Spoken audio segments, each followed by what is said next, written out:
his heart, and from the Anunnaki, literally, he says. And if he goes and gets an MRI, essentially, or not an MRI, but where he goes into the machine, yeah, an MRI, like it messes with his heart. He can't do it. So I can't wait to hear if there's some parallels there. And please tell our audience about your testimony, because that's what we're here for. Oh, right on. I appreciate the opportunity. So thank you. Thank you. Cool. So let's just start off with Michael's life. So Michael, just tell us a little bit about, like I said when we were talking before the show, you have an interesting, fascinating life. Tell us a little bit about you. You're a musician. Before all of this stuff came to you about the esoteric, the Anunnaki, you're finding out about your Indian bloodline. Just tell us a little bit about you. Yeah, more than anything, I'm a musician, a guitarist, and that's where my passion has been. And actually, I've found my closest connection to source has been through music. I was very serious about music to the point that in 2001, I ended up winning a nationwide guitar contest. Your listeners may know who Steve Vai is. He played for Frank Zappa. And then when David Lee Roth quit Van Halen, he was one of my idols, and he ended up holding a guitar contest. You know what? I got to tell this. This is way before meeting the Anunnaki or anything. I work for this company, and it gets back to Steve Vai music. So, I started having contact with the Anunnaki about late 2000 and the late 2000s, actually, right around the 2000 threshold there, and they told me, if thoughts create reality, and if you have enough faith to step out without a net, so to speak, because I worked at this company for 15 years and worked my way into management. I had a house and a car, but I projected myself in the future, and money didn't even matter. I was like, God, if I'm an old man, I'm still working here. It seems black to me, So I ended up putting myself on the layoff list, and they didn't want to do that, but we worked it out where they said, if you stay till the end, we'll give you a nice severance package. So that worked out, and about 5 months went by, and no magical doors had opened. They told me if you just had the faith that you would meet who you need to meet, and doors would open, and it would be effortless. And that's the way it should be if you're in the flow with the universe. So 5 months went by, nothing had transpired, and I started to have that negative inner dialogue, like, what are you doing? You got a house and all this shit. And in that point, I had the most lucid vision and dream. And in it, I was led down a corridor, and it led into a club. And Steve Vai was doing a sound check. And I was like, oh my God, that's Steve Vai, because I'm such a fan, like, to me, I get starstruck, holy crap, Steve Vai. And he was doing a song in this vision. It was called There's a Train That's Leaving. And I remember it being very spiritual. And he was actually levitating off the floor as he was performing. And he turned around and levitated right over to where me and this guide was. And the music stopped. And he said, welcome aboard. But when he said, welcome aboard, is like in one of those movie divine God voices, and it woke me right up out of this lucid vision state. And I was like, what the heck was that about, And I just chucked it into my, can we swear on this? Yeah, absolutely. I call it my what the fuck drawer in my mind, So that went right into the what the fuck drawer. And the next morning I got... Exactly. So I woke up the next day, and I had this really crazy premonition feeling that there's a synchronicity waiting for me at vi.com.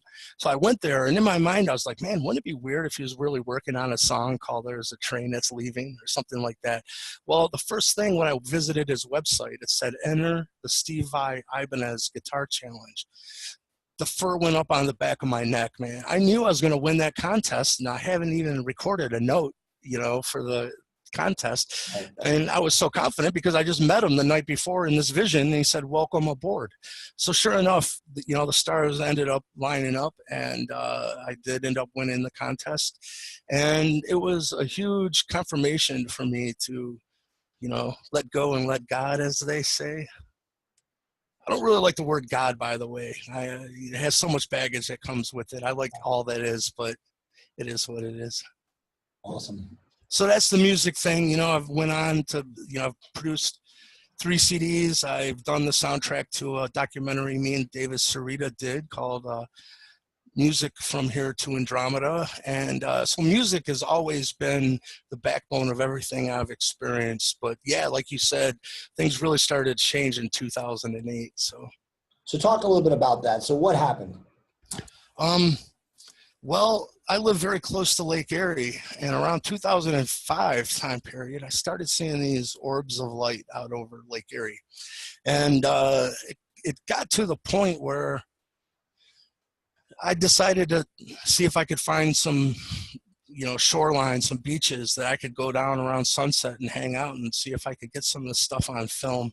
And sure enough, you know, I would go down with my little Sony Digital 8 handy camcorder, and I would have it on a tripod, and I'd have it set up, and I'd just sit around sunset and after, and if a big ball of light went by, I was sitting there waiting and ready to film them. And also one thing I learned from David Sarita was that these orbs, you can, sometimes you can't see them in our normal spectrum of light, but if you go to infrared, they're very visible because they're actually vibrating in higher frequency realms than our eyes can pick up, you know, like bees and birds, they can see into the infrared, and, you know, we can't.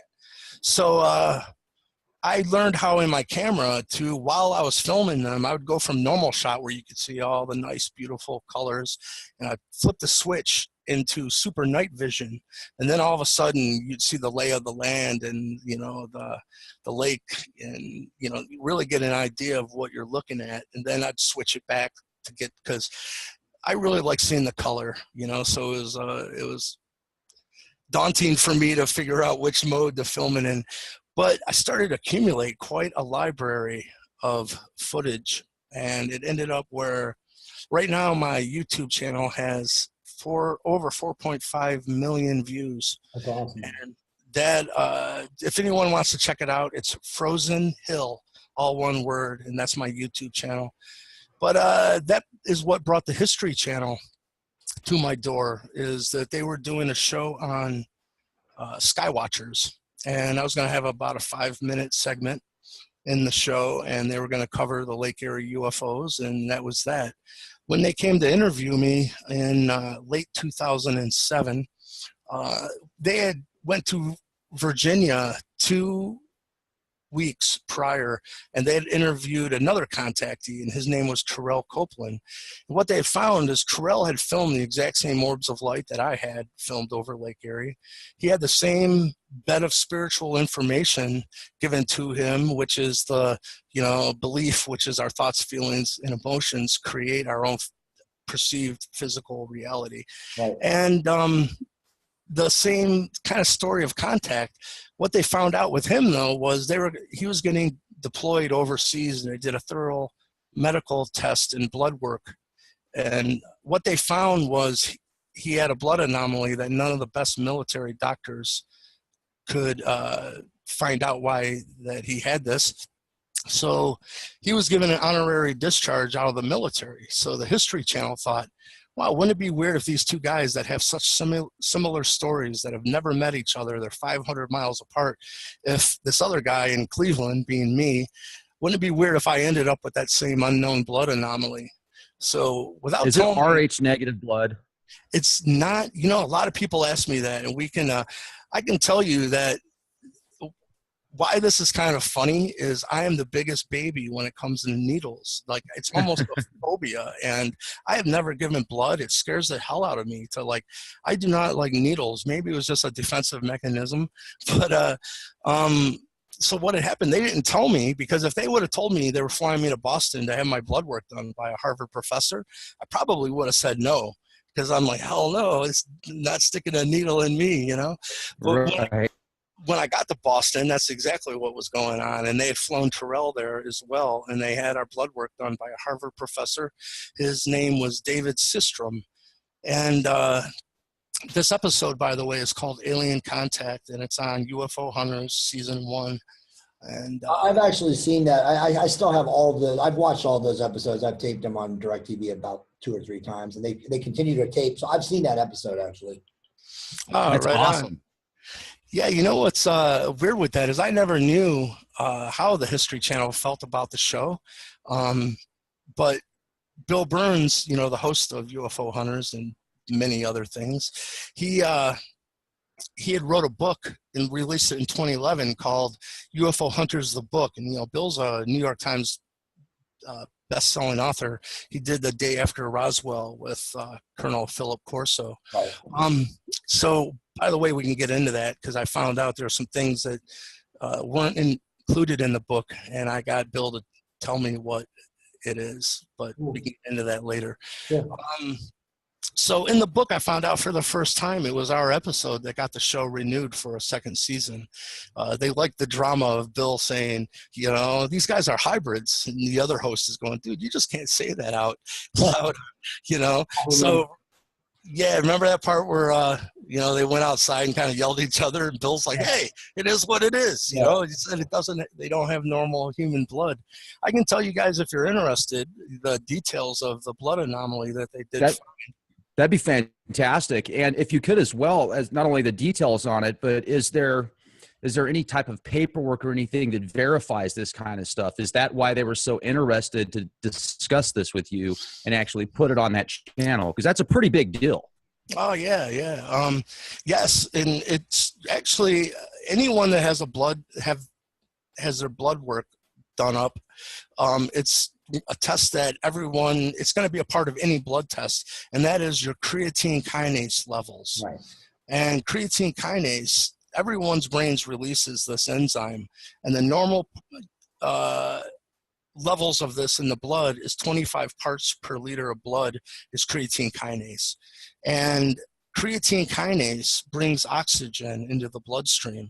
So what happens is if you've done bodily damage to yourself, or you've ripped a muscle or had a heart attack or something like that, that your brain releases more creatine kinase, up to about 300 parts per liter of blood. So it brings more oxygen into the bloodstream to facilitate healing to that damaged area. So what they found, if you, let's go back and say the normal levels of creatine kinase in the blood is 25 parts per liter of blood. My levels were at 2,100. Wow. So you can imagine it's, you know, the blood is being super oxygenated. Yeah, that's a word. And what I found out was the more oxygen in the blood equates to how much electrical capacitance your body is holding on a cellular level, which could be considered chi or prana or life force, whatever you want to call it. So this all gets into an indicator of what this is later on. We can get into this, but when I met the Anunnaki a little bit later on, they said, you know, what they released on the History Channel is an indication of your being in our hybrid bloodline, because we had to create an offshoot of the human vessel that had more chi available, because when we tried to incarnate into the human vessel prior to the Nephilim being created, they spontaneously combusted. The human body wasn't capable of handling their energetic levels, so they had to create you know, an offshoot that they could come in to try to steer this experiment from the inside, because there's an absolute reason why we've been going through everything that we've been going through. But yeah, so the, RH negative, a lot of people ask me, I don't know, I've heard that yes, it is an indicator of the Anunnaki bloodline. What I don't know is if everyone that is RH negative is also has this creatine kinase increase, because when I was brought into the remote viewers group, they told me they had about 200 members in this group, and 12 of them had my bloodline, and my levels of 2,100 would put me in about the middle of those 12. Wow. So I don't know the answer to, you know, this is a work in progress. We'll figure it out together. Let me take you a little bit back, Rex. I don't mean to interrupt you, but let me just take you a little bit back real quick. So you said the Anunnaki came. You met the Anunnaki. So you went to Boston. I'm trying to create this timeline so everybody can understand it. You went to Boston. You had your blood measured. Creatine kinase levels were off the chart. It's clear that you're some form of a, you know, through the show, that you're some sort of a hybrid, you know, human, whatever. at what point did the Anunnaki contact you? And I'm kind of getting into the Q&A, so I want to save it for later. But how did they contact you, and in what form? These were humans, I assume, correct? Right on. Well, it's a great question. And to fit in the timeline, the History Channel show aired in March of 2008. And I didn't know anything about any of this because, at this point, I had never heard of an Anunnaki. I didn't know even my heritage because I was adopted at birth and didn't know about the Native American Indian connection or anything. So March of 2008, the show airs. In the summer of 2008, I get invited by a friend to go to this festival in New York, and it's called Sirius Rising. And at this point, obviously, if I didn't know the Anunnaki, I didn't know they were Syrians. I had no idea what I was being brought to. Here, it's a festival it's actually like an enchanted forest called Brushwood in New York, and they had this festival there. So I went, and really, I thought I was just going camping. I heard it's pretty much, I guess you'd call it a pagan festival, and I'm not pagan. I don't have nothing against them or anything, but I'm just not. So I just thought really I was going on a camping trip. What happened was once we were there, there's a lot of ceremony going on, and I kind of felt like a stranger in a strange land. Like this is kind of odd. And where I was staying at, this place you can actually own a lot of land there to put up a little bit permanent structures of, so they had a structure there at a land that was owned by the girl that I went there with. One of her friends owned a lot of land, and they had this gazebo, and they called it the I Dream a Genie bottle because once you got in it, it was kind of discombobulating because it was all had really beautiful fabric all the way around it, but it was round, and only one of those sections to get out had a way to get out. Other than that, you'd pull the fabric back and there'd be a big metal part of the gazebo structure. It's like, well, this ain't it. Go to the next one. No, this ain't it. So, and it was a round structure. It had a round bed in it, and it had a chandelier that hung down from the middle of it. And the whole thing had candles coming out from the insides of the walls that lit up the place at night. So this one gentleman, he told me that his magical name, I don't know if I should even get, well, it doesn't matter. He said his name was Loki. And at that time, there was no Thor or nothing. I'm like, okay, cool. Right. And Loki, the trickster. Oh, yeah. The Norse god. Yeah, keep going. Yes, indeed. So later on, they were preparing to do the ceremony, and he was standing next to me. He said, I'm going to go back to the site and make sure everything's buttoned down. I said, well, I'm not doing nothing. I'll go with you. So he and I walked back, and right when we got back to the site, he said, there's some people who've been waiting to talk to you, and they are waiting for you in the genie bottle. I thought, wow, that's interesting, So I walked over to the genie bottle and walked in. Loki didn't enter with me. It was only me. And when I walked in, there was a male and a female that was sitting on this round couch inside this thing, and in front of the couch they had like this beanbag chair that had a built-in back to it somehow, and it was directly in front of the bed. So they asked me to sit down in front of them, and it was really comfortable. And so to get the setting, here I am sitting right in front of me, sitting on this round bed was this male, and he had his back up and his legs were out, and then his female next to him. And the first thing I noticed is I could see everything lit perfectly, but when it got to their neck, it looked like there's almost like some kind of smoke or a shadow that was coming from an invisible source, and it just totally obscured their face, and it tracked their face. Like no matter where they looked, they were faceless. Wow. And I said, the first words to them was, can I see your faces? And they said, no, you'll have to wait till tomorrow to see our true faces. And right there, I thought that was odd because he didn't say, see our faces. What are you talking about? It's like he knew I couldn't see their faces. Here I find out Ra means the hidden one, and no face is like this total archetype of Team Bad Cop, the Seven Lords of Darkness. Like if you see so is Cthulhu, but we can get into that. But I don't know how much you want to get into dark side mythology. I'd rather talk about the light. Yeah.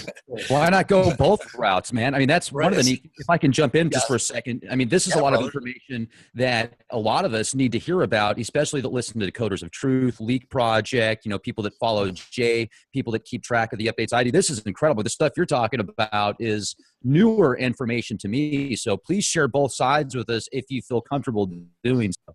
Oh, right on. Yeah. You know, it's all knowledge. And to me, like when I found out that, you know, the dark side has their own Bible that they brainwash people, and it's called the Protocols of Zion. And so I thought, you know, like you're saying, I want to know everything. And I think to know where the mindset from the opposition is coming from is worthwhile. So, boy, I wouldn't advise going and reading it, though. It's some sick stuff. You know, it's just all brainwashing about, you know, making them feel that they're somehow superior and that the rest of the world is cattle. And, you know, they're tempted into giving their power away in these fashions. But well, let me ask you real quick about that, Michael. So the Protocols of Zion, you know, I'm just going to just like connect the dots. Is that kind of the NWO, you know, the representation of the darkness that exists on our planet right now? Yes, it's you know, picture the brainwashing blueprint book that once a person is chosen to go down the path of the seven dark lords and start giving their energy and power away to an illusionary outside source, right, that there sooner or later someone's going to slap that book down in front of them and brainwash the hell out of them to see how dark that they can take it. Because once I found out, and you know, we can get into this, but once you start to go down to the path of light or darkness, you know, the seven lords of darkness, they, you know, originally it's going to be very compassionate. It's going to be the most compassionate level, you know, starting in the middle. But if someone starts going down the dark side, the dark will see how dark you're going to go. And it's going to progressively get more suffering through your own free will. You know, what I've learned is this whole thing is learning about free will and self-inflicted suffering through your own free will. Because that's what the archons are there for, is to prove that, yeah, we won't ever stand up in our own energy and choose our own I am, and stand up in our sovereignty, you know? So it's their role to prove that a human won't do it. And so once an initiate starts going down that path, they'll be tested. And it usually ends in child sacrifice, which is interesting because you see Abraham in the Bible, you know, and he failed the test, right? You know, the dark side's going, you know what, show us how much you love us and why don't you kill your son? The answer should have been no, man. You know, what I've heard over and over is never give your power away to an outside illusionary source. Right. Right. Never give your power away to anything that asks you to do something that offends your soul, even if it's coming from someone that you trust. You got to have your own center, you know, and, you know, so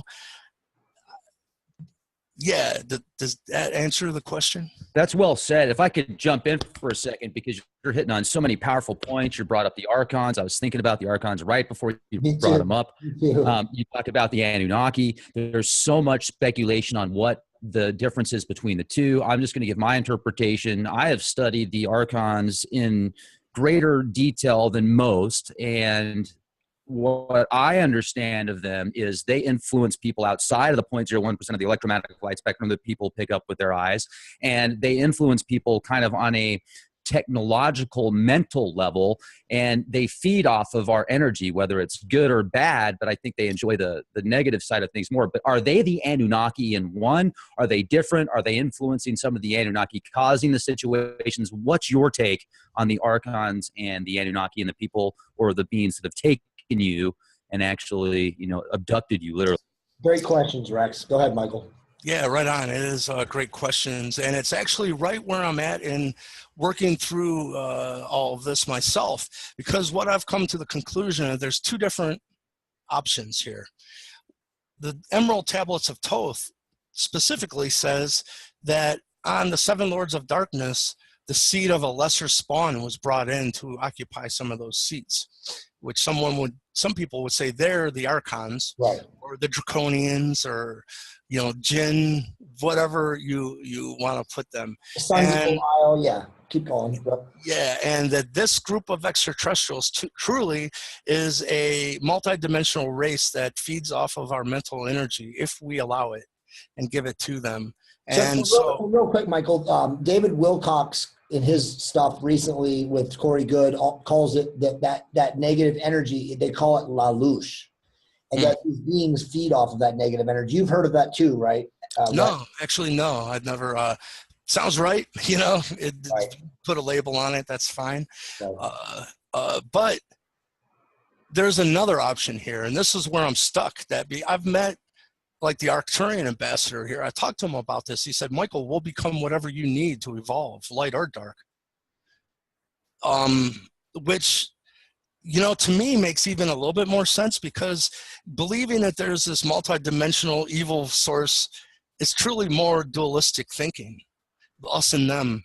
Whereas the idea that this intelligence knows what, you know, if you got a lot of fear and doubt and garbage in your belief system, that needs to be transmuted, because they understand thought has an electromagnetic reality. Right. We're broadcasting, you know, frequency. And if there's frequency, there's energy, and energy can't be created or destroyed. We already know this through our today's physics. Right. So the question is, how do you transmute a negative thought form? Well, you live it. It's going to come up in your own personal reality. And if you can choose love over fear, because it wouldn't be coming up in our lives again if it had been transmuted already in the past. And so what happens is it keeps coming up, and we keep going, why does the same stuff keep happening over and over and over again in our lives? It's because those energies haven't been transmuted into their higher octaves of love through you going through the experience in your own 3D physical reality and transmuting those thought forms of fear into love.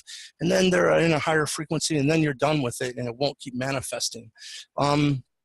So did that answer the question? Most of it. I want to know more about the Archons and the Anunnaki, though, at least the differences. Then you said you feel that some of them have actually taken over certain Anunnaki, but then you talked about this other entity that you've made contact with that actually says it'll be good or bad. And that actually, in my opinion, scares me a little bit more than, I mean, or I have a little bit more concern, I should say, is the term, to somebody that would say I can be good or bad, because you don't know what to expect with that person. I mean, if somebody says they're bad, and you know, if their intent is destruction and pain and suffering, and, See, though, and you it's know not. that. It's not. It's them understanding that, you know, picture at this point that the Anunnaki have broken off into two camps. One's going to reflect back a negative polarity, and one's going to reflect back a positive polarity. So I call them bad cop, you know, on the dark side. So they look over their job is to look over the mass consciousness and see if someone is vibrating fear. They're going to come and let that person experience their own dark-based fear in an accelerated fashion, person to person, face to face, and real personal. And in the hopes that they'll choose love over fear and transmute that energy, because it's shadow work. You know, we all have the shadow self of the wounded child that lives within us all. And ego. Yeah, and it needs transmuted. There's no other way. No one can do it for you. You have to face whatever those, and we all have our own baggage, right? So it's bad cop's role to make sure you get an opportunity to experience your own mental thought forms. And if it's dark, then, you know, sorry about that. So does that make sense? You know, It does to me. I'll just give you an analogy. Like, my wife was very fond of saying to me that thoughts become things. So, yes. You know, it's that energy, like you said, the transmutation or the vibration, both really are the same, where as long as you're vibrating positively and thinking, you know, inspiring / positive thoughts, that you stay on that wavelength and you connect with people who are also vibrating at that frequency, correct? Yes. I'll tell you what the problem is, though, is, you know, once you start to understand these concepts and start to be responsible for your own mental energy, we all have a lot of shadow work that we need to process and transmute. The first stuff that we're going to transmute is probably going to be pretty easy stuff that's really doesn't scare the shit out of you. But the stuff that's real deep down in the subconscious that's been pushed away, once you do the clearing of that bucket of dark water, you know, when you get to the bottom, that's the stuff that you really don't want to face with, and it's never fun for that stuff to emerge into our physical 3D reality, but it has to, because that's how it's gonna get transmuted. But the deal is, none of it is even necessary. If you can, even in mid-step, change your own belief system and go, you know what, I no longer give my power away to outside sources. I'm going to reclaim my own sovereignty, and no one has any ability to affect me from the outside. It doesn't even need transmuted at that point. You've transmuted it yourself, if that makes sense. So it's, the dark testing is only if you need dark cleansing, you know, and we're all under the spell up until this point. So, well, let me ask you another question. Go ahead, Brax. Go ahead. Okay. Yeah, thanks. And Michael, I appreciate you answering these questions. One of the things that I've wondered before, though, is I understood everything that you were saying. I get it. I appreciate that. And I, on another level, wonder if there's this influence that literally is to the point of it does want destruction. It does feed off of this negativity to the point to where it will eventually consume itself and everything in it, unless there's this balance kept amongst people like you, like Jay, like myself, like many people that listen to Leak Project, Decoders of Truth, etc. So with that being said, I mean, you brought up the Protocols of Zion. I've read that. That is absolutely frightening. It's interesting because back in 2010, 2009, it was a lot easier to find that if you looked it up on a search engine, just super easy. Now you can barely find it, and you're going to have to go through multiple pages. So that's got some interesting stuff, and I do see a lot of parallels there. And I've heard of the Albert Pike letter that came out supposedly many years ago that portrayed the 3 world wars, etc. But I don't know if that's after the fact or before. I can't verify it. So I'm definitely agnostic on that. But what's your take? Like, do you remember these experiences with the Anunnaki? And do you feel that there's like this rogue faction that is to the point of it's kind of lost it, you know? I mean, it literally, and it's a dangerous. It's to the point of danger, almost like, let's go to the Star Wars film, The Dark Side. You know, are there? I mean, is there something? I mean, is Darth Vader out there wanting to wipe everything out, man? I mean, what's your take on that? Well, again, you know, I can tell you, even what I've perceived in my own physical, personal reality, and all of these meetings that I'm talking about was in the flesh, and it's not channeling. It's like these people are physically real people, and they're in front of me.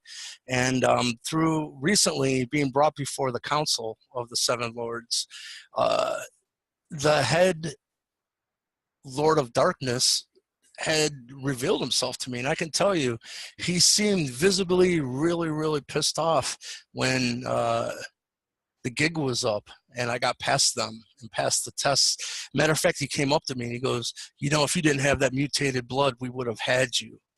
And he had fucking venom in his eyes. And so what does this person look like? I got to hear about this, man.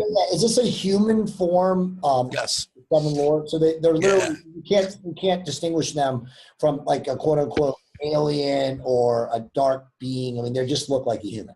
Yeah, they look like a human. He told me that he had been incarnating as what was known as a bard.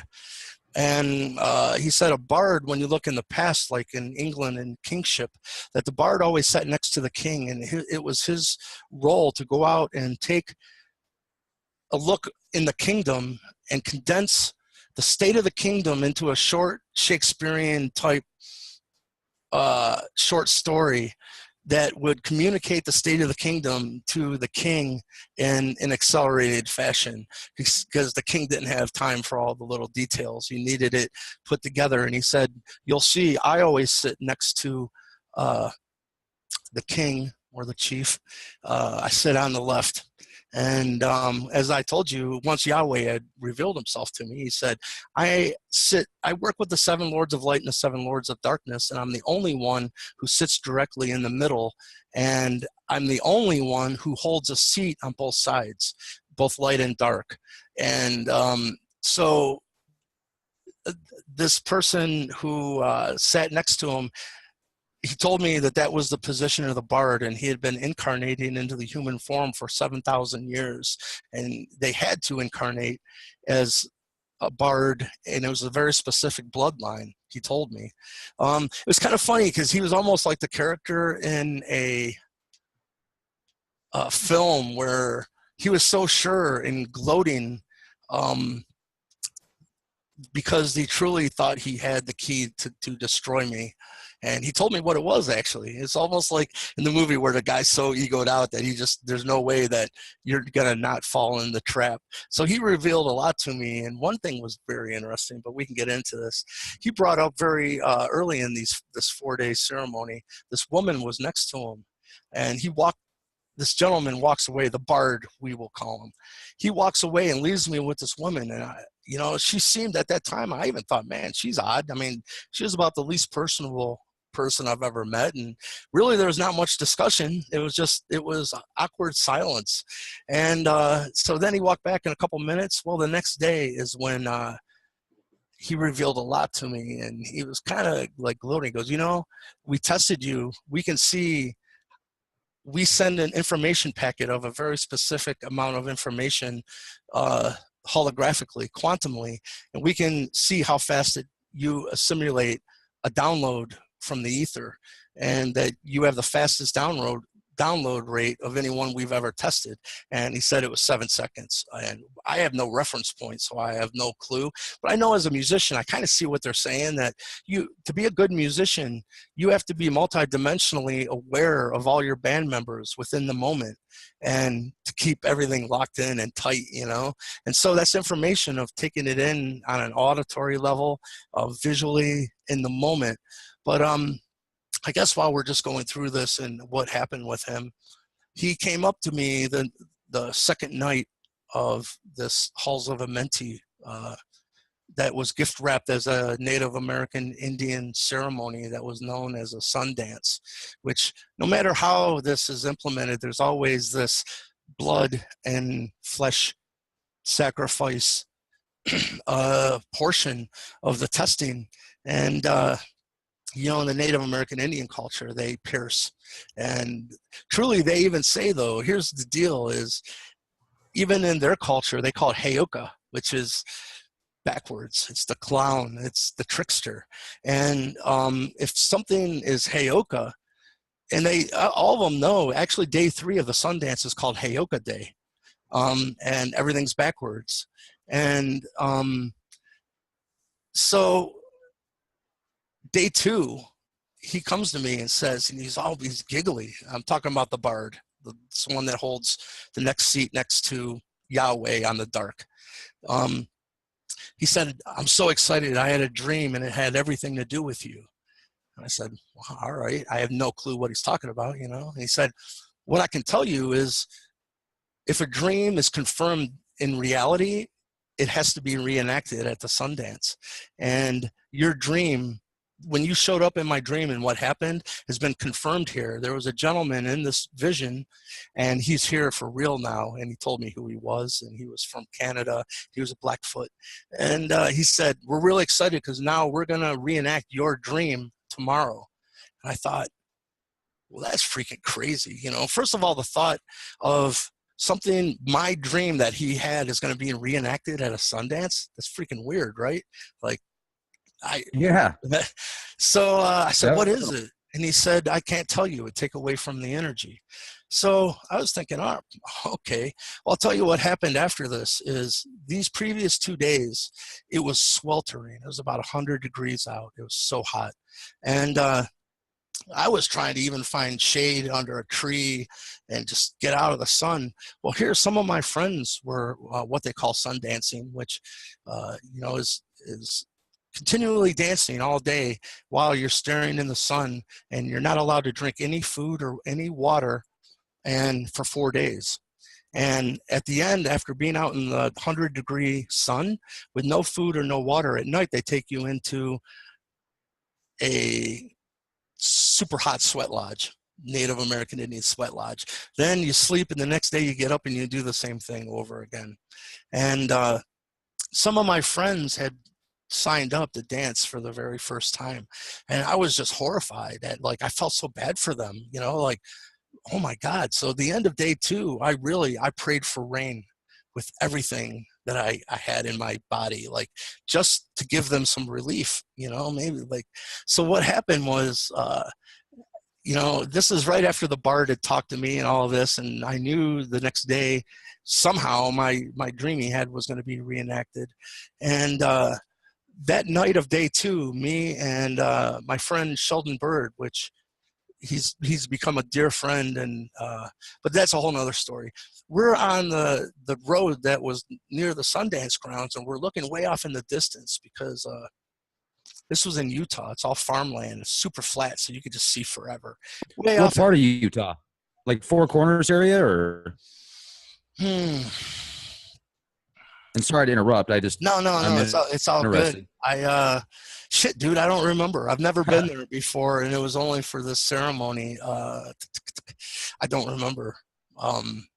Did it have like a lot of red rock? A lot of if you had a lot of red rock, it'd be down by St. George, right? Rex down in the no, there was no red. Moab.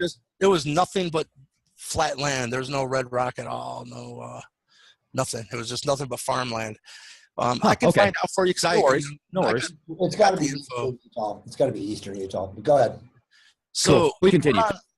We're on this dirt road next to the grounds, and we, you know, it's about, I don't know, 3, 4 o'clock in the morning, and we see this storm coming in, and there's no storm on the forecast at all. It was, you know, those 4 days were supposed to be clear, and this storm looked crazy, man. It looked like something from the Independence Day movie or something. It was this really small condensed storm that was filled with nothing but lightning, but it was like hundreds of lightning strikes per minute.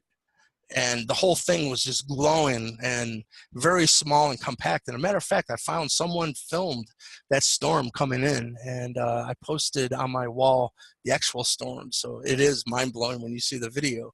But we hadn't slept real well, you know, and it looked like it.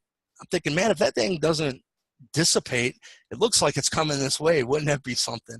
So we went to bed, and about 5:30 in the morning, sure enough, that thing pulled right up over the Sundance grounds and unleashed the most beautiful just waterfall of rain. And I got up out of my tent because at this thing where, you know, you're not allowed to bathe or anything for 4 days. And I was like, I need a shower, you know? So it was beautiful to get out and dance in the rain, and it took the heat off, and it felt beautiful because I'd just been so hot the previous 2 days. It truly felt divine.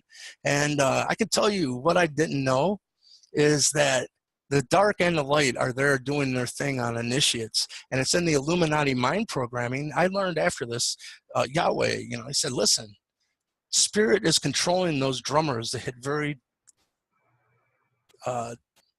precise beats per minute and rhythmic patterns that induce altered states of consciousness that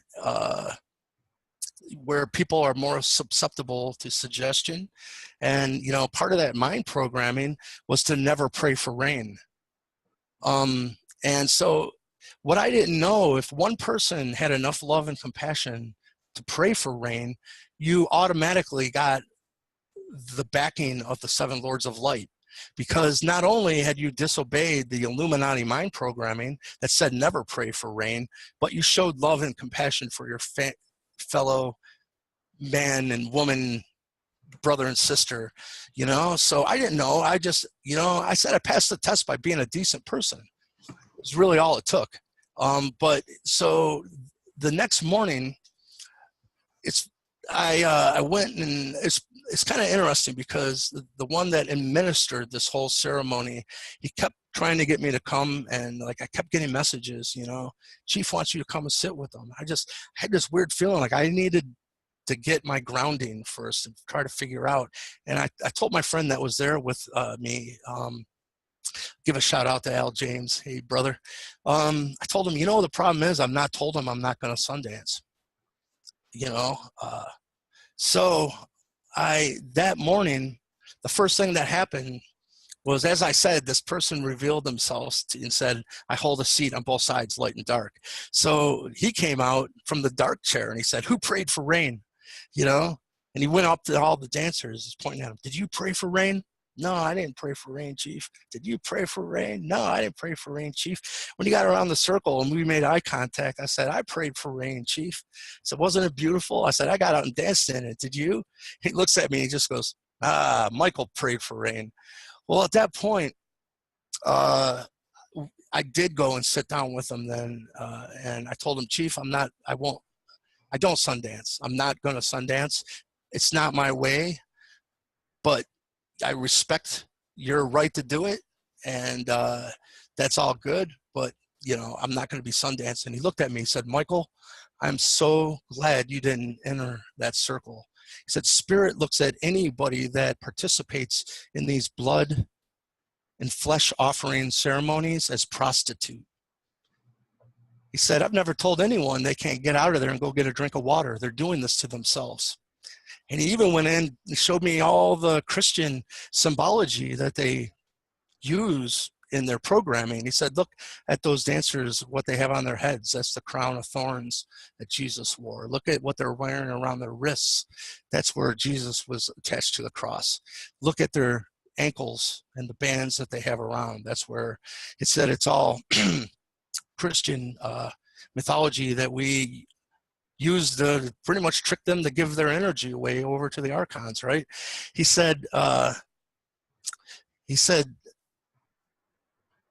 that's when it all, like, the veil came down, and he told me he worked with the 7 Lords of Light and the 7 Lords of Darkness. And so I'll tell you what happened was, instead of the 100-degree weather we had day 1 and 2, day 3, the rain totally had taken the sin out of the air. First of all, talking about the rain washing the sins away, right? There was this dark energy that was there the previous 2 days, and it was absolutely gone.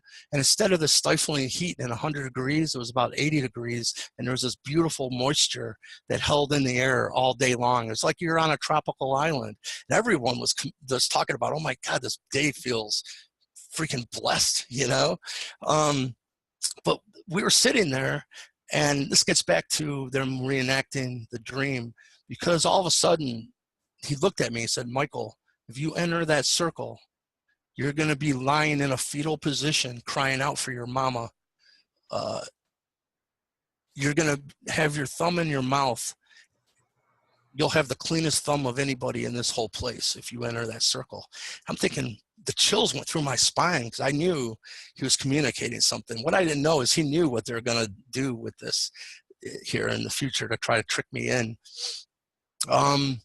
So what had truly went down, and I learned after the fact, is the Bard, the head of the 7 Lords of Darkness, in his vision, I had a friend who had danced for the first time in real, and he was there and he did dance for real. And in his vision, he passed out and he died. And that brought me into the circle to help him and throw him over my shoulder. And so sure enough, what they did, the Dark Lord went and told him to fake passing out. And sure enough, I started to go into a panic attack. I was like, I already knew none of this was even necessary. And here's my friend laying on the ground. And I'll tell you, he looked like he was dead. You know, he lay there for 10 minutes without even the smallest little movement of anything. What really broke me is they went and grabbed him then and pulled him to the tree and started to strap him and tie him to the tree. Again, Christian symbolism, right? I flipped out. I stood up. I go, I'll fucking tear this place apart. This isn't even necessary. And I started to enter the circle. And one of the grandmothers almost tackled me, and she had a big glass of water, and she said, drink for him. And I got it, you know. Somehow she communicated to me. If any human on this planet ever drank water for another human, I did. I wished and prayed for every nutrient of that water to go to my friend. And she got me to settle down, because I was going into a panic attack, and I was entering the circle. I didn't know it was all illusion. I didn't know that they had told him to fake passing out. In my mind, my friend was in need and in trouble. And once I had come to my senses, and she calmed me down, and after I got done with the first glass of water, which by the way was interesting, it had a lemon in it, she hands me another glass of lemon water, and she said, drink another for him.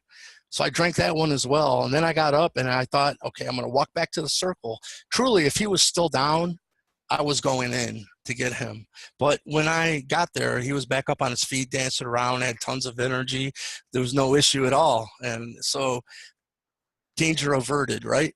Well, afterwards, the chief calls me to his side again. He said, Michael, the trickiest way we have to get someone to enter the circle and give their power away is through love and compassion. He said, truly, if someone's entered the circle out of their own free will and is giving their energy away to the archons, there's nothing you can do by entering the circle to try to help them other than get your own amount of self-inflicted suffering. Because what was going on with this is everyone that says, okay, I will go and Sundance and I won't drink or eat anything for 4 days and dance all day, show Creator how much they love them, which is sad, you know, but that if spirit, and there's one person that is supposed to be the source to spirit, it's truly the Dark Lords, and they go, well, I think that person needs pierced. Then you get pierced through your skin with these huge needles that look like about the width of a small cigar, and it comes down to points on each end, and they shove them through the flesh in your chest, and you get strapped to this tree. And when you freed yourself, that's when your flesh offering to spirit was over, and you'd get a prayer answered. And it was interesting too, because they dangled a carrot in front of this one guy, and for 4 days he was strapped to the tree and slept on the ground next to the tree, didn't eat or drink anything. And the carrot was that maybe if he did this, spirit would grant him eagle access, which status, I should say. And to the Native American Indians, the eagle status is like a state of consciousness. It's like Christ consciousness. Right. You know, the eagle is the only bird that when a storm comes, it flies above it. You know, it doesn't go and seek shelter. It flies above the storm and has the bird's eye view of everything, the bigger picture. So the eagle status is a very revered status, and it is like Christ consciousness to the Native American Indians. So they dangle this carrot. If you strap yourself to the tree, maybe spirit will think you worthy. And so they go and do it. The truth of the matter is, I just obtained eagle status, and it's only obtained by saying no. The whole ceremony is Heyoka. The whole ceremony is set up to try to find someone that will not follow the crowd up the crooked steps and enter the dark circle.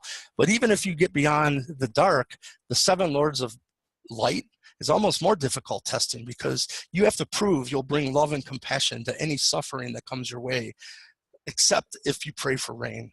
And up until this point, when I met the Anunnaki in 2008, they told me that I was this being named Ea, water bearer. And you can imagine, if I didn't know what the hell an Anunnaki was, Ea, Inky made no sense to me whatsoever, and water bearer made even less sense. But now if someone looks me in the eye and says, hey, you said you're the water bearer, are you? Yes, I am.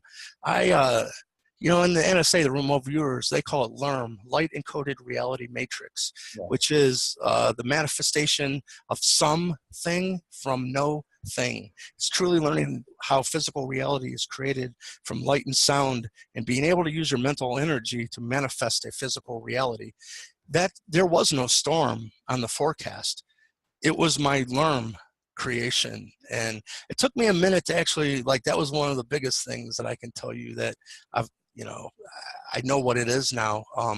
But that was the whole culmination of, from 2008, meeting the Anunnaki and them telling me that I was Ea, water bearer, to 8 years later being at the front of this council. And what I want to tell you is, with the Ea part, the confirmation for that came as well. And how that happened was, the day before the ceremony, they went and cut down a tree that became the tree that people would get strapped to, and all that. So after the ceremony, we were all going to, the ceremony to actually cut down the tree before it, to take it back to the Sundance grounds to actually put it back up. So we all had been there. They had cut the tree down. We were all going back to the grounds to put it back up. And on the way back to the vehicle, let me grab a drink of water.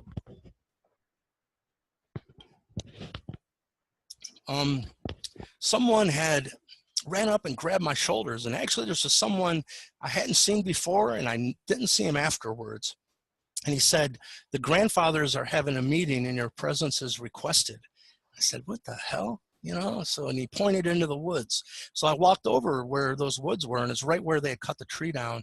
And there was a young girl that was leaning up against the stump. And she said, they're right in there. And she pointed into the woods and said, you can't miss them.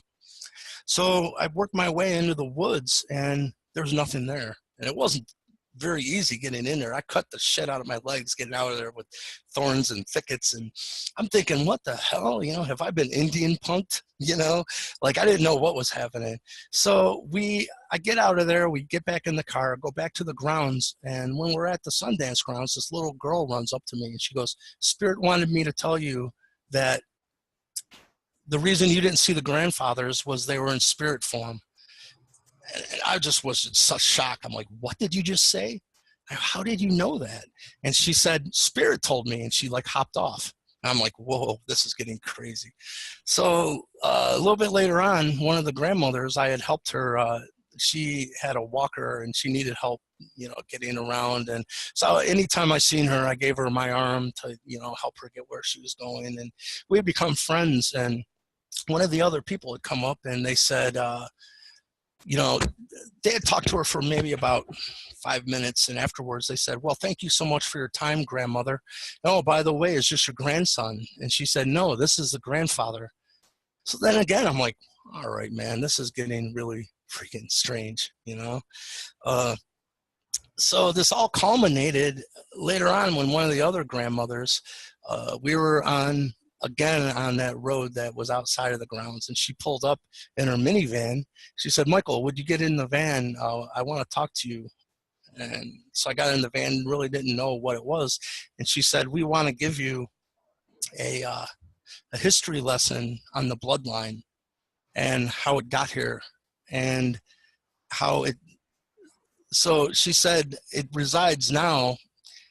We know it's in the Iroquois, the Cherokee, Blackfoot, and in the Sioux. So she said she wanted to give me a history lesson of how the Sioux became truly their Lakota, Dakota, and Nakota. And she said that each tribe has the exact same word. She said, I want to talk to you about dialect. And she said the same word. She said, let's use grandfather for instance. I'm like, wow, here's this grandfather thing again. You know, here I don't even have a kid. You know, I'm thinking, what the hell is this grandfather thing about? So she said the word for grandfather in Lakota ends in LA. The word for grandfather in Dakota ends in DA. And the word for grandfather in Nakota ends in NA. And this was really strange too, because she wanted to show me how they migrated, and when they wouldn't overuse or overtax the use of land and the natural resources. So once the tribe got too big, they would spread out. But to show me this, she said, I'd like to show you a map of the United States. And she wiped her hand over the inside of the windshield, and a map of the United States appeared on the windshield out of nowhere. It looked like a map from Star Wars or something. It was all red. It looked like a computer-generated holographic map of the United States. She looked at me and she said, I know you can see it. I'm like, well, yeah, I can see it. It's right there. It wasn't questionable, you know? So she proceeded for about the next 15 minutes to use that map that was now on the inside of her windshield of her minivan, to show me how the tribes migrated. The reason I want to tell you is what I found out in the past after all of this. I didn't know it, but the oldest Indian translation of grandfather is Ia. So again, you know, the confirmation of everything that they told me as far as being Ia and being water bearer came through the lesson that came through, you know, at the Sundance, the Halls of Amenti experience. So hey, I got to just jump in real quick if I can for a second, Michael. You have been just great to listen to. I've got to jump off here now, but thanks for everything. And hopefully I'll have an opportunity to speak with you again in the future. God bless, brother. And yeah, let's just chat on the phone here ASAP. Right on, man. Sounds good. You take care, Jay. Have a good one. Thanks, Rex. I'll talk to you soon. I'll give this to you later. So let's just keep going, Michael. I mean, obviously there's a ton of people watching in the group right now. And I have a bunch of questions for you, but do you want to just finish up that story and kind of summarize, and then we can go into the questions? Pretty much that's it. You know, the end of day 3 ended up beautiful, but you know, the deal is that it only takes one to get through the halls of Amenti portal, because if one person can do it, anyone can do it, because we're all one and it's a holographic reality. So, you know, I had asked Chief specifically, I said, you know, has anyone that's ever started down the dark path realized that it's not necessary, and said no? And he said, no, no one ever. But what you need to recognize is, you know, if you're Chinese and you're brought before the council, it's going to have nothing to do with a Native American Indian ceremony. It's going to be it's gift wrapped for every culture. Like if you're a Christian, it's going to have a different, you know, but it always has a magically charged area where it's known that if you enter it, you're giving your energy or, you know, your spirit away to something else. And one thing I can say is what he told me was, he said, you're at the most compassionate version, that there's not a lot of suffering going on. No one doesn't make it. You know, if someone collapses, there's someone there to give them a drink of water and help them. No one doesn't make it. And there's a lot of love and camaraderie, which there was. There was a lot of community feeling. But he said simultaneously on 6 other places on this planet, there's 6 more of these ceremonies happening in this very same moment. And every one gets progressively worse and darker. And he said at dark level 3, we have over 500 people dancing. And if someone falls there, they get stampled on, you know, and trampled, and and it just gets darker till if you make it to the end, you're expected to make puppy soup, and you can use your imagination. And you know, animal sacrifice or child sacrifice in the past, and a lot of them, you know, were thinking maybe it would be a good idea to bring back some of those older, more severe testings, which obviously is just, it's not the right path. But you know, what I took away with this is, at one point he said, Michael, it's all about free will and self-inflicted suffering. At this point, you know, not only if spirit said that person needs pierced, they either got it through the front, through the chest meat, or the bigger dudes were pierced in the back, and they would pull buffalo skulls behind themselves, and it'd be a whole string of buffalo skulls, maybe about 7 of them. And once they had ripped themselves free, that's when their offering was done and their prayer would be answered. And what was truly disturbing is if they didn't free themselves after about 3 times around the circle, they would bring people in to sit down on the skulls to weigh them down so they could rip them out of their flesh. But as this was going on in front of me and I'm sitting next to him, he said, Michael, there's a million ways to pull those skulls behind oneself. That's only one. There's a million ways to give your power and energy away to an outside source. That's only one. So this has been one of the most spiritual awakenings in my life, for looking at ways that I'm giving my energy away, because we all do it. It could be, you know, your girlfriend tells you you're fat and ugly one day, and the whole next day you have no self-confidence, and well, truly you've given your energy and power away. And you know, like he said, there's a million ways we do it. And so it's been a tremendous learning opportunity, and I'm still processing it, because it wasn't that long ago I went through it. It's awesome, man. Well, I mean, so your story's been amazing. I know Rex is obviously not here. You know, we're still recording, so I'm going to give him when we're done.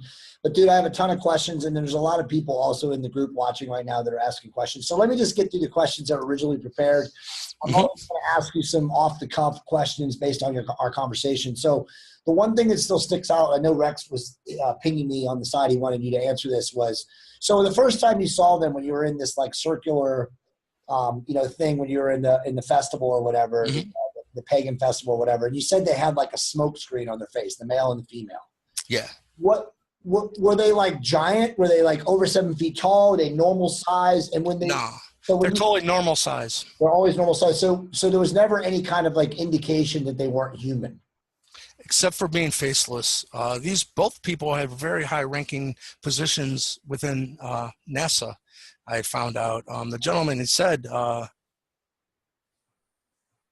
know, it was interesting. He said, "I work for a group of people who determines what gets released to the public regarding the extraterrestrial subject. And you bring in Boyd Bushman, who was a senior scientist." We've all seen the video of Boyd Bushman, so that's pretty fascinating. Yeah. Yeah, you know what? This is in 2008. This is long before that, and they were pissed. They said Boyd Bushman was not on the list to have his information released to the public. How could this have happened? And I looked him in the eye. I said, "I manifested it." Wow. You know, that movie was my baby. I you know, From Here to Andromeda, and we had interviewed and, you know, went to actual Lockheed Martin's facility and have the, you know, now he's passed away, so it's actually historic documentation. But I can tell you, you know, with Boyd, his most recent deathbed confession, they instantly had this counter story and said, "Oh, that's not aliens, that's a Halloween doll, you know, from Walmart or whatever." Right. I can tell you, the powers that be was very pissed off. Oh, I'm sure. So that shows you it was a smokescreen, you know, in the Boyd Bushman case. But they said, "How could this have happened?" And I said, "I willed it into manifestation," because, you know, once I started to understand thoughts create reality, right, you know, I thought, what is the reality then that would help humanity in the twinkling of an eye, as they say, like wake up? And I thought about it, and I thought the only thing I could truly think that would be a big timeout for everyone to rethink everything we thought we knew as a race would be absolute proof we're not alone. Right. And so I put all my effort into doing that. I was having my own experiences here over the lake with Lake Erie. So I put all of my energy into cataloging, researching, and getting this information out to the world. So with that said, you know, and you and I were obviously talking before the show on this, and this leads to a lot of other questions.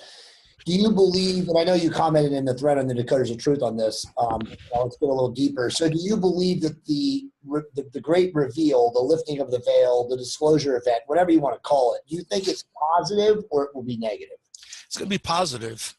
Truth, you know, it may hurt, but if you don't put any attachments to it, truth is truth, you know? You know, it's, you know, some people might be really scared when yeah, it's, you know, we've had a lot of truth hidden from us. And I think on a cosmic level too, there's no one that can tell us we don't have the right to know our own history as a species. Right. You know, we go back as a human race much further than 3,000-4,000 years ago. Oh, for sure. Sure. You know, so, you know, all of that's happening, and it's not even, you know, right now, you know, a lot of your listeners might know what, you know, there's a lot of energy happening in Antarctica. Yeah, so I'm going to get to that. Save that. So the next question is related to that. So the Anunnaki, the return of the Anunnaki. Mm-hmm. So, you know, this is a person's question. Should we be excited, terrified, somewhere between? Obviously, we should be excited if you're manifesting positivity. But what would you say to the people that are concerned about Project Bluebeam, right? That Project Bluebeam is the quote-unquote archons, the NWO, whatever you want to classify, this negative energy force that's still in power in a lot of ways here on the planet, trying to, you know, just deceive man or deceive all of us in something else. Is it possible that they could try to do that before the, you know, the Anunnaki actually truly do reveal themselves to us? Maybe if the archons were still in control, and they're not. But they're not anymore. They're not anymore. So you guys hear that? You guys hear that in the Decoders of Truth? This is great stuff, because a lot of us have believed that too, Michael. And, you know, I want you to share your thoughts on that. But Michael's article today, guys, about the actual dawn of the Aquarian Age was the 21st of this year, correct, Michael? Yeah. You know, it hit me because I was watching 2012 on TV last night. And, you know, one thing that they've guided me into is as you said, cosmic harmonious frequencies, and how the granddaddy of it all is 432 hertz. Because it's truly, why it's important is if you take Einstein's equation, E equals mc squared, our physicists now know, well, everything's both particle and wave. That's only the particle part of the equation. It's right there, m. M is mass, you know, E equals energy, M equals mass, C is the speed of light squared. Well, 432, well, the question is, if that's only the particle part of the equation, where's the frequency component? Right. What's hidden? Once you've learned 432 squared is the speed of light within 1% accuracy, it's the only frequencies that plug in to the speed of light being C. So if you work it backwards, 432 frequencies squared equals C squared times mass equals energy. It's truly frequency leading to unlimited free energy by tuning into cosmic toruses, you know, toroidal physics of energy. Yeah, frequency. What was the question? Well, no. It's, I mean, you know, it just relates to your article today. I mean, and yeah. I was talking off air about how, you know, I asked you, I said, you know, well, you know, the great change is occurring right now. And a lot of us are sensing that. My wife and I sense that. A lot of people inside the group, I know you guys who are listening are sensing it. We're struggling to sleep. It's like this cosmic energy, or, you know, this force is like, you know, it's an upheaval, right? I mean, the world is really going through an energetic change. But you were saying that, you know, the Russians have a technology now that they're starting to bring to the masses. That is, you know, you want to talk a little bit about that. Go ahead. Yeah, you know, real quick in a nutshell, what I realized yesterday regarding 2012 not being the accurate end of the Mayan calendar is when the show 2012, the movie, was on, and it hit me. I go, you know, because what they told me is our whole time system that humanity was given back in Sumeria, right, where, you know, this right out of the gate, humanity had culture and, you know, math and timekeeping. Well, it's really any timekeeping. They've encoded the 432 frequency into the actual method of timekeeping, and you can prove it for yourself. Is just, you know, there's 60 seconds in a minute. So check out how many seconds is in 12 hours. Right. It's 43,200, 432. All time in the Mayan calendar, which was taught to them by Quetzalcoatl, which was an Anunnaki, would be 432 based frequencies and mathematics, and all 432 frequencies equal 9. 4 and 3 and 2 is 9. Its lower octave of 216.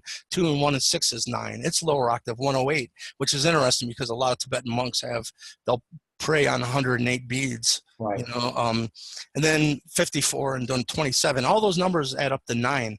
And when you take those frequencies and divide them by 12, 432 divided by 12 is 36. 3 and 6 is 9. 369, you know, Tesla said, once we understand the magnificence of the 3 and the 6 and the 9, will unlock a key to the universe. Then I started to realize that even in our number system, when you take 1 times 12, it's 12, that's a 3. And then 2 times 12, it repeats 369, 369, 369 when you resolve those numbers down to their numerology number, or I don't even know how to put that. But so number system 369, it's all based on 432, because 432 divided by 12 is 369. Yeah. And all of a sudden I'm watching this 2012 show. I go, well, wait a minute, what's 2012? Well, 2 and 1 and 2 is 5. It resolves to a 5. Mm-hmm. It's not their method of timekeeping. Right.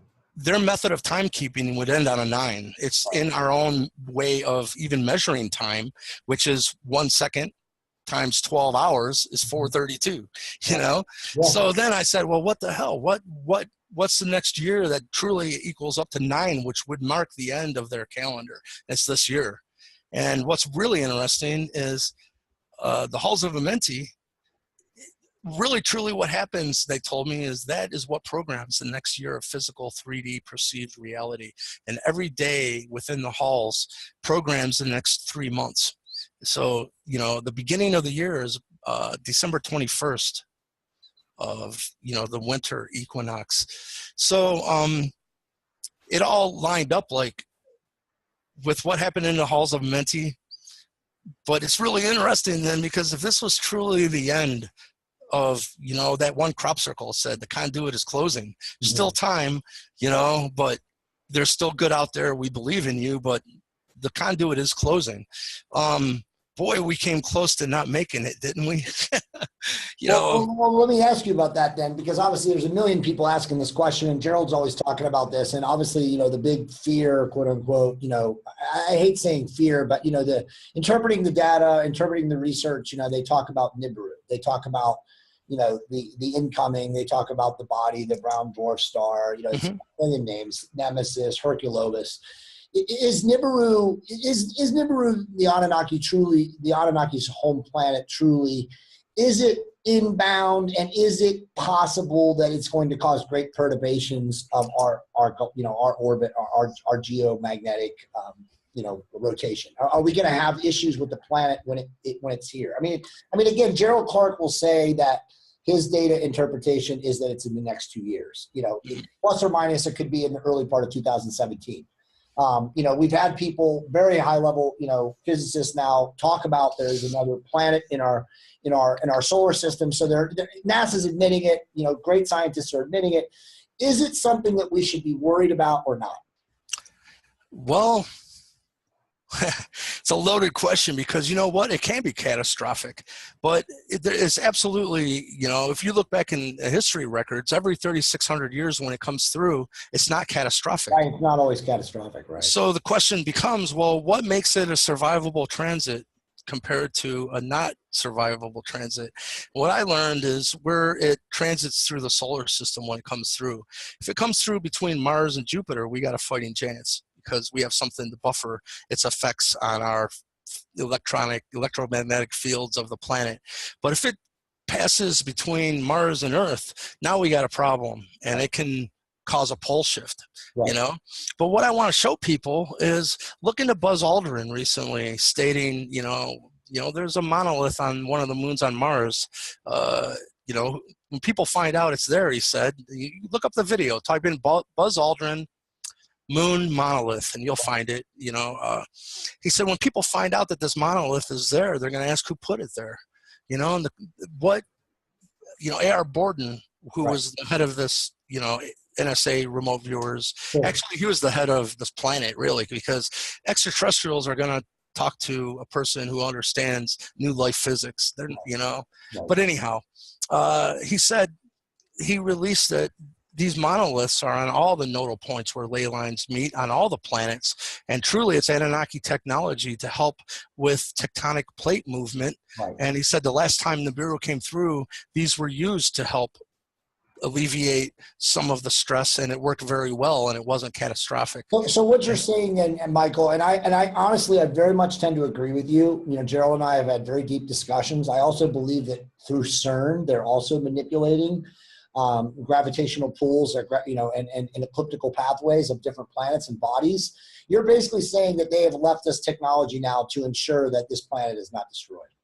Yes, indeed. And I'll tell you what they told me. And, this is really outside of the box for myself, but the mission and the group that I was brought into was to use remote viewing telepathy to contact the incoming and ask for help through the 2012 time period, because there was a lot of things happening in that time period. And so pretty much for every day for about a month, for 3 hours, I had a partner, and we partnered up and connected to the incoming and gave them all the most accurate data. And truly, our scientists had us for a doomsday transit. Right. That it was not going to be good. This was the worst case scenario of it passing through. Well, that's also why they've been building the great underground cities and preparing, right? I mean, clearly. Yes. Yeah. So we contacted them, said, is there anything that can be done? But part of the protocol was you can't just go and ask. You got to bring to the table what you find is your best solution to the problem as well. And to us here, it was, can you have a change of trajectory as you enter the solar system and physically shift the planet to come between Mars and Jupiter and give us a fighting chance? What I understand is they were kind of like, oh, look at the little kids trying to take the wheel. Oh, that's cute, because truly they have technology. They said really what they did is ignited the world, the whole entire planet's Merkaba field. And people might know the Merkaba is like what, interdimensional travel vehicle. Well, everything has a Merkaba field. If igniting your own Merkaba field becomes an interdimensional travel vehicle, what would happen if you ignited the whole planet's Merkaba field? The whole planet would go interdimensional. And it said it's kind of like what they did with the Philadelphia experiment, put a false magnetic energy field. They ripped it out of the space-time continuum. They said once you're in the ether, time does not exist in the way that we perceive it, because it's way more fluid than we would believe here what time is. They said 1/100th of a second in the ether in our perceived time would be 36 years. Wow. So once they, in their own words, they said, we're going to get the hell out of Dodge, but we're going to take Dodge with us. In our reality, it would be only 1/100th of a second. Wow. Most of us wouldn't even notice it. It'd be like gone, and now you're back in 1/100th of a second. But in the ether, 36 years had passed here. Wow. And the same way, the Philadelphia experiment, once they ripped it out of this space-time continuum, took it into the ether, when it popped back in, if you recall, it was in 1988 for a brief moment of time. Then it came back, and then the men were stuck in the halls. They didn't know what they're doing and all that. Well, it seems like the Anunnaki know what they're doing, but they said, truly, this had never been tried before in this manner, and it was a brand new effort. And I remember them saying they didn't even know how time would restart for us. They said they were really shocked that any of us remember anything prior to 2012, because they didn't even know how, because this had never been tried before to, but their calculations were like, yeah, this is going to be horrific. So I can tell you though, in 2012, do you remember Hurricane Katrina? Oh yeah, of course. Yeah, not Katrina. Well, Katrina was the one that hit New Orleans that wiped it out. It was completely engineered, we know, because of all the things that happened after. Exactly. Well, Hurricane Sandy was coming into New York, if you remember. And it disappeared. So this was right during the time frame of this, and they said they tasked this team to handle Hurricane Sandy. They said this is being artificially steered in, and the transhumanists want this to happen, and they're causing it. So I actually have all these tasking instructions still from the NSA. They said, we know you're not weathermen, but we're going to give you the most accurate data on the storm and its projected wind speeds and strength and everything. All we want you to do is read it. The incoming is going to be using you as their iPhone. They're going to be seeing through your eyes, and they will know what to do with this data. You don't need to know. All we want you to do is put your eyes on it. So I still have that tasking instructions and everything. I'll share it with you, and you can share it with the listeners. But yeah, but people don't know. Simultaneously during that time, there was an earthquake called Earthquake Charlotte, and that was on the left side of the United States, and it had created a tsunami that was estimated to be 15 to 20 foot tall that was heading straight for Hawaii. So I brought that to the team myself. And well, as you know, there was the storm disappeared, the hurricane, and the buoys in the ocean don't lie. There was a tsunami coming towards Hawaii. Well, those two events really pissed off the transhumanists, and because we threw a monkey wrench in them trying to do their depopulation agenda. But so a lot of people think 2012 was this huge non-event. They have no idea what was happening behind the scenes. I'm proud to be part of those projects. People don't have no clue what was happening. It's kind of interesting. Well, Michael, it's been almost 90 minutes, man. I want you one final question, and then I want you to be able to throw out, promote your stuff. I want you to talk about your energy discs. I want people to find out about them. My wife and I are definitely going to get one. But just your summary thoughts on, for the Decoders of Truth, for the people that watch the Leak Project, where this will be on in a couple days. what does humanity have to look forward to over the next 100 years? Beauty, the golden age, a time for humanity where we'll be able to follow our creative desires and from some very high sources. Nazera is about to be implemented, and I didn't even think that was a reality anymore. So let me stop you real quick. So guys, in the Decoders of Truth, Nazera is the group that got Trump installed, the quote unquote white, knights or the white hats or whatever that, overtook the, as you've been calling them, the transhumanists, the cabal, all of that stuff. So go ahead, Michael, continue. Right on. Not to disagree with you, and I don't even know if it's fact or not. I don't know about the Trump connection. Personally, I have a real hard problem with Trump because I truly thought he was a man-child long before this election. And I could think of a million people I would put before him. But anyhow. I don't think don't get me wrong. I don't think that he is a great person. I think, though, that he is I think he's being controlled by the Nazara group. That's what I'm saying. It very well could be because, all I can tell you is the person that contacted me is the CEO of the Jason Society, who the Majestic 12 has turned into. Right. And they're truly the smartest people on the planet. They're the Illuminati scientists, if you want to, in quotes. They're the ones that have put me in contact with the Wave Genome Group out of Russian National Security, which is Tesla-based technology, that unlimited free energy. And so I trust him in who he says he is. And he tells me we're right on the cusp of Nazera being revealed. And it's going to be, right when I got through the testing at the Halls of Amenti, they said, you're going to recognize and have proof come all around you that the dark cabal has lost their power. Awesome. And instantly, right before that, it hit me that China just went to a new gold-based currency. People don't know this, but they're not accepting U.S. Federal Reserve notes to or from it. That's chopping off the head of the Illuminati banking cartel. And because very soon the American fiat, the fiat currency. It's going to be useless and worldwide. And so that's how they fund their black projects and everything. They just create money out of thin air and rape us over it. That's coming to an end. And then all of a sudden, and I knew this was huge because, Bad Cop does have, picture if you were in charge of Team Bad Cop, there's still the best thing that could be possible through that dark path. And they thought, well, if humanity evolved technologically as quickly as possible, that might help us, during the end times.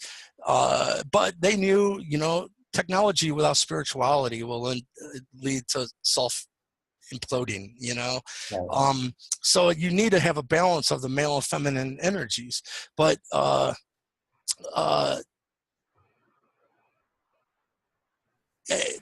don't be afraid of what's happening. Right. So if you wanted to take a whole race into a more technological evolutionary stream, truly you would guide the whole species to use the analytical engineering part of the brain and shut down the feminine, the creative aspect to take them.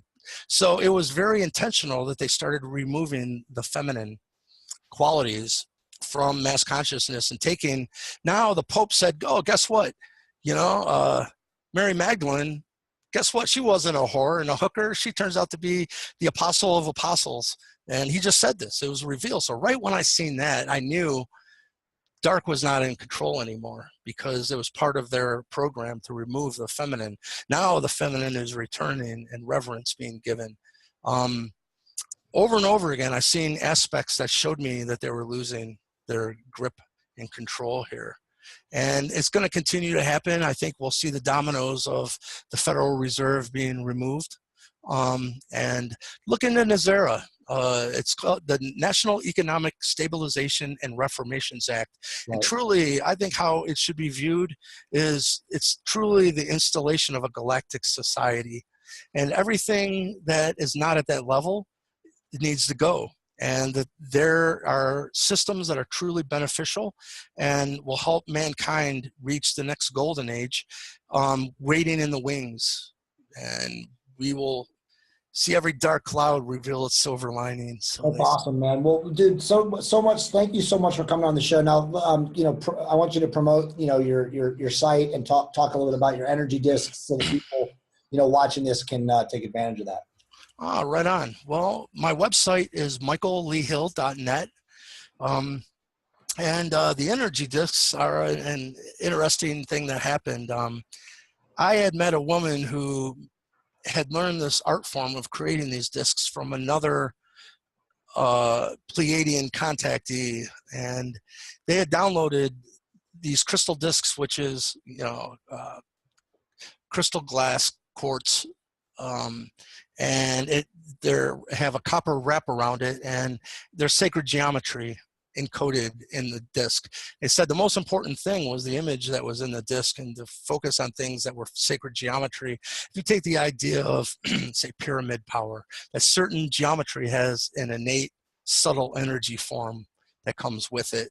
And so whatever that subtle energy that comes in through the geometry, it can't leave the disc because it's wrapped in copper.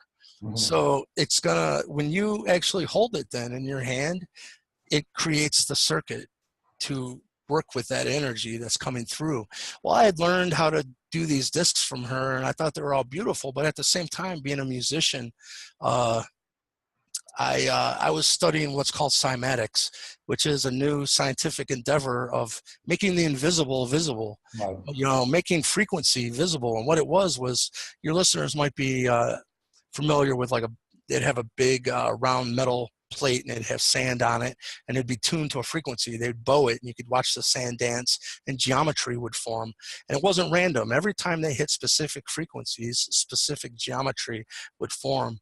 Well, now that has evolved till they have a big vat of water and they can pump frequency through the water, and they have a real high-tech camera that records what's going on in, what geometry is being created. So I tracked down the leaders in this field and I sent them an audio track of my guitar recorded in my recording studio, but I was methodical about making sure it was tuned to A equals 432, not 440. And so I sent them a 20-second sound file and hired them to make a cymatic image of that frequency. And I hear back from them. They're like, we've used this technology to image everything from dolphin noises and making, they can create a dictionary of dolphin language of this sound makes this, pattern and know what they're talking about. They've imaged everything, but they said, we've never imaged an electric rock guitar. That's awesome. And they said truly what they thought it was I have a Joe Satriani amplifier, which was after the Vi thing, I ended up becoming friends with Joe, which was just another mind fuck, But anyhow, so I get this image that it just blew them away. They said, we've never seen this kind of complexity or multidimensionality within an image. They said that the whole middle of it encoded all of the platonic solids of sacred geometry. And then in the middle, there's a toroidal donut that has the Fibonacci spiral. And, so matter of fact, they asked me, they said, do we have your permission to release that full 20 seconds as a video to show these images being created in real time? Because, what I received was only one still frame from that whole 20 seconds. So that's live right now. You can go to cymascope.com and go to their video section and you'll find this. But I can tell you how this gets back to the crystal discs is, I thought, why use computer-generated sacred geometry in these disc creations when we could go to Mother Nature and actually have the actual response of frequency within a physical medium like water? Right. And it's so encoded. Like, I've taken a cymatic image of a D note tuned properly, and I overlaid the flower of life. And you can see just how absolutely perfectly it's encoded with really deep sacred geometry knowledge. So I'm like, you know what? Why don't I put some of my chocolate in their peanut butter? And I made my first disc with my cymatic image, and right away the thing was just buzzing in my hand, you know. So I've started to release these to the world. They're all handmade one by one, and it's kind of a work in progress. People are asking me, "Oh, what do you do with them?" I'm like, you know, people are finding out new uses every day. I know you can clean chakras with them. You know, just go over chakra centers, and it'll clear them and balance them. Don't you also think, Michael, it'll heal DNA or reprogram DNA for sure, right? Absolutely. It's, you know, your cells are wanting 432. You know, now in the past, they thought cells communicate through electricity discharge, you know. Now they know it's not, it's frequency, it's sound. Right. And so you can imagine if you start to tap into what frequencies do cells use to communicate, it's obviously the end of disease as we even know it. And it's going to be 432 base frequencies. But I've had other people tell me that, you know, they put them under their pillow when they sleep and they invoke out-of-body experiences. I've had people, one of the most interesting ones is this gentleman has a pure water business called Maple Water, and making maple syrup, there's a process, a byproduct that's water that gets filtered through a maple tree. That's awesome. And it turns out to be one of the most pure programmable waters on the planet. But I'll tell you, once you drink this water, it'll kind of piss you off because you realize what we're drinking is not water. You know, this stuff is so liquidy, you know, and but the point was, he got one of my discs, and I seen him at the next conference, and he called me over. He said, Michael, I want to show you something, what your discs are doing to this water. And he took a glass of water, and he poured maybe about an inch in the bottom of it, and he said, now drink this, but don't pay attention to the taste, he told me. He said, pay attention to its consistency. Right. You know, and so I took a sip, and he said, okay, now he put it down on my crystal disc, and he only left it for about 5 seconds. You know, that's all it takes. He goes, now try it. And sure enough, it was so much. He said it restructures the water on a molecular level and brings more molecules per unit.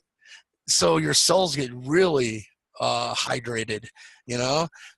So these things, we're just figuring out what they do, you know? And they're beautiful. I tell people, you know, sometimes at these conferences, I'll have a vending table, and they're like, what do these do? And I'll go through the whole spiel, and at the end, I'll go, or it's a nice paperweight. You know, it works on many levels. No, honestly, it's fascinating. I would also say that I use an app for everybody. It's called the 432 Hertz player. It's free. You can download it for Android or iTunes. And whenever I train, exercise, or whatever, do my meditation, I put that behind whatever I'm doing because it changes the resonant frequency. So it's badass. But yeah, I'm totally with you. 432 is the way to go. Everyone should literally putting that into their life as much as possible. So guys, everybody watching this, please support Michael's work. You know, go to his website, you know, order one of these things. As he said, these are handcrafted. You know, he puts a lot of time and effort into these. I know my wife and I are going to get one. So Michael, dude, you're the man. Thank you so much for coming on the show today. You have any final thoughts? No, just thank you for given me this opportunity to share. And I absolutely, you know, they said that the deal is choose love relentlessly, regardless of the outside appearance of things. So no, when the temples start falling, it might create a lot of chaos, but since we're talking about it, and it's know that there's a silver lining in a dark cloud. And I personally don't think it's going to get very dark at all, because the Dark Lords are now, they've been told to stand down. Look what happened at Standing Rock recently. Right. Tell you what would have happened. We would have had first contact right then and there, because those are the Nephilim there. Right. And if they would have proceeded with their dark ways, it would have been done and over. And they knew it. And so don't be afraid. It's going to be beautiful, and we're all in this ride together. So stick around for the golden age. Awesome, man. Well, Michael, again, man, thank you so much. I'm going to sign off. Guys, everybody in the Decoders of Truth, thank you so much, Leak Project. Happy New Year to all of you guys, and we'll be talking. We have actually another guest lined up for next week, so more about that soon.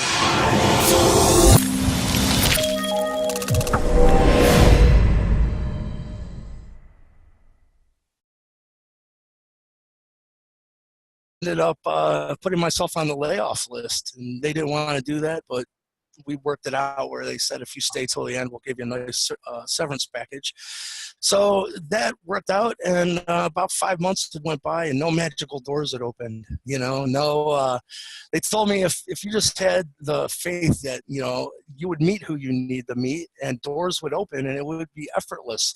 And that's the way it should be if you're in the flow with the universe. You know, so 5 months went by, nothing had transpired, and I started to have that negative inner dialogue, like, what are you doing? You know, you got a house and all this shit. And in that point, I had the most lucid vision and dream. And in it, I was led down a corridor, and it led into a club. And Steve Vai was doing a sound check. And I was like, oh my God, that's Steve Vai, you know, because I'm such a fan, you know, like, to me, I get starstruck, you know. Holy crap, Steve Vai. And he was doing a song in this vision. It was called There's a Train That's Leaving. And I remember it being very spiritual. And he was actually levitating off the floor as he was performing. And he turned around and levitated right over to where me and this guide was. And the music stopped. And he said, welcome aboard. But when he said, welcome aboard, it was like in one of those movie divine God voices, you know, and it woke me right up out of this lucid vision state. And I was like, what the heck was that about, you know? And I just chucked it into my, can we swear on this? Yeah, absolutely. I call it my what the fuck drawer in my mind, you know? So that went right into the what the fuck drawer. And the next morning I got Exactly. So I woke up the next day, and I had this really crazy premonition feeling that there was a synchronicity waiting for me at vi.com. So I went there, and in my mind I was like, man, wouldn't it be weird if he was really working on a song called There's a Train That's Leaving or something like that? Well, the first thing when I visited his website, it said, enter the Steve Vai Ibanez Guitar Challenge. The fur went up on the back of my neck, man. I knew I was going to win that contest, and I haven't even recorded a note, you know, for the contest. And I was so confident because I just met him the night before in this vision, and he said, welcome aboard. So sure enough, work done by a Harvard professor.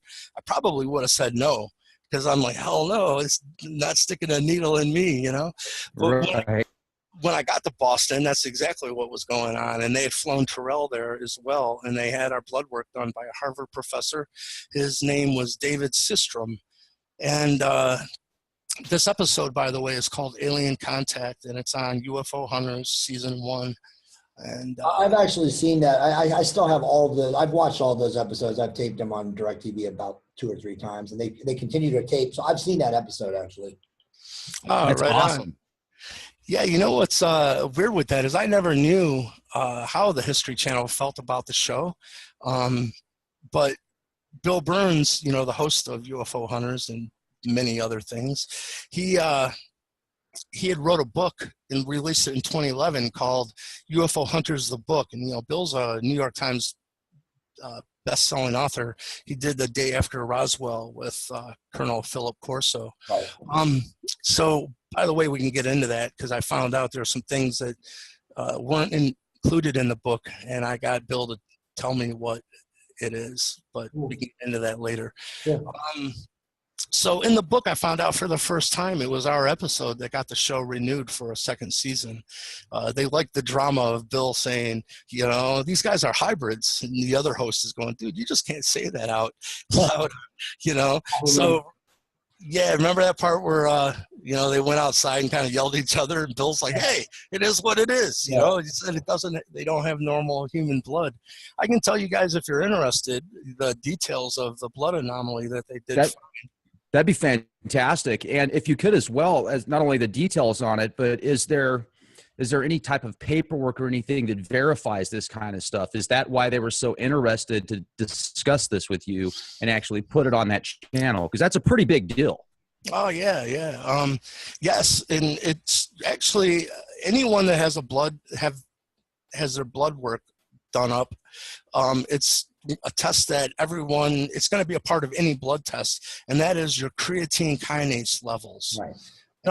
You know, the stars ended up lining up, and I did end up winning the contest, and it was a huge confirmation for me to, you know, let go and let God, as they say. I don't really like the word God, by the way. It has so much baggage that comes with it. I like all that is, but it is what it is. Awesome. So that's the music thing. You know, I've went on to, you know, I've produced 3 CDs. I've done the soundtrack to a documentary me and David Sarita did called Music from Here to Andromeda. And so music has always been the backbone of everything I've experienced. But yeah, like you said, things really started to change in 2008. So talk a little bit about that. So what happened?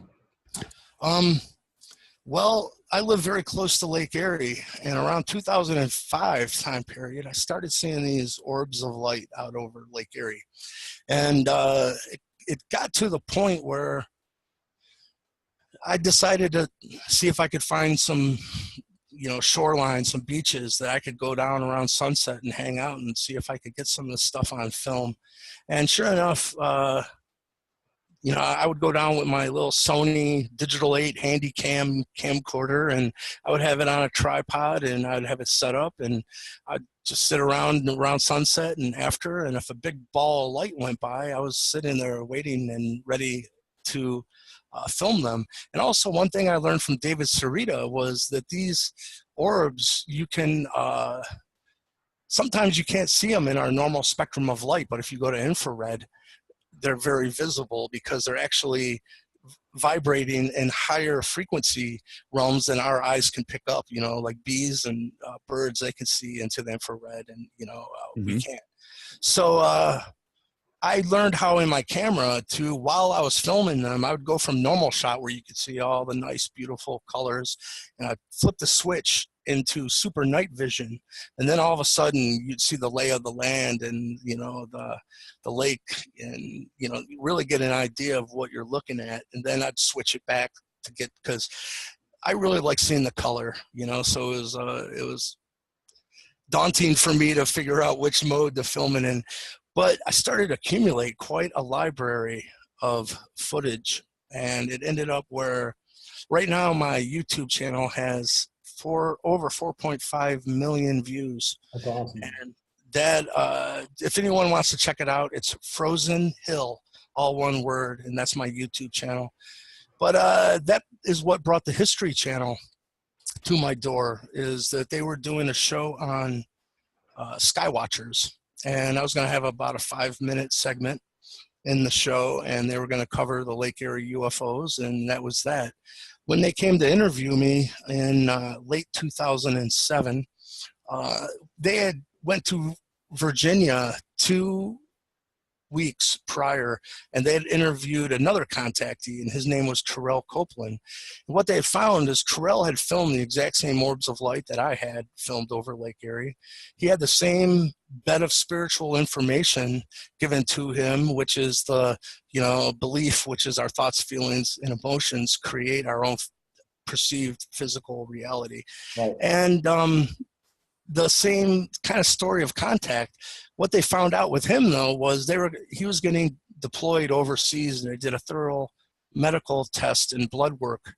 And what they found was he had a blood anomaly that none of the best military doctors could find out why that he had this.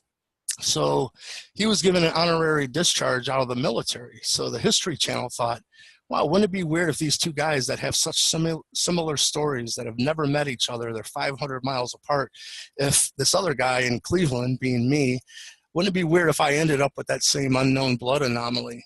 So without Is it RH negative blood?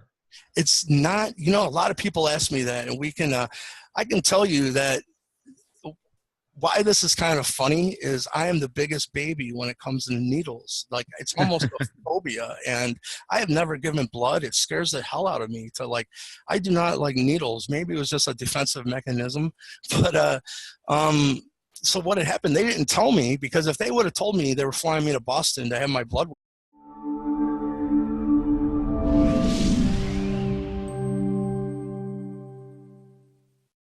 of his heart, and from the Anunnaki, literally, he says. And if he goes and gets an MRI, essentially, or not an MRI, but where he goes into the machine, yeah, an MRI, like, it messes with his heart. He can't do it. So I can't wait to hear if there's some parallels there. And please tell our audience about your testimony, because that's what we're here for. Oh, right on. I appreciate the opportunity. So thank you. Thank you. Cool. So let's just start off with Michael's life. So Michael, just tell us a little bit about, like I said when we were talking before the show, you have an interesting, fascinating life. Tell us a little bit about you. You're a musician. Before all of this stuff came to you about the esoteric, the Anunnaki, you're finding out about your Indian bloodline. Just tell us a little bit about you. Yeah, more than anything, I'm a musician, a guitarist, and that's where my passion has been. And actually, I've found my closest connection to source has been through music. I was very serious about music to the point that in 2001 I ended up winning a nationwide guitar contest. Your listeners may know who Steve Vai is. He played for Frank Zappa, and then when David Lee Roth quit Van Halen, he was one of my idols, and he ended up holding a guitar contest. You know what? I got to tell this. This is way before meeting the Anunnaki or anything. I work for this company, and it gets back to Steve Vai music. So, I started having contact with the Anunnaki about late 2000 and the late 2000s, actually, right around the 2000 threshold there, and they told me, if thoughts create reality, and if you have enough faith to step out without a net, so to speak, because I worked at this company for 15 years and worked my way into management. I had a house and a car, but I projected myself in the future, and money didn't even matter. I was like, God, if I'm an old man, I'm still working here. It seems black to me, So I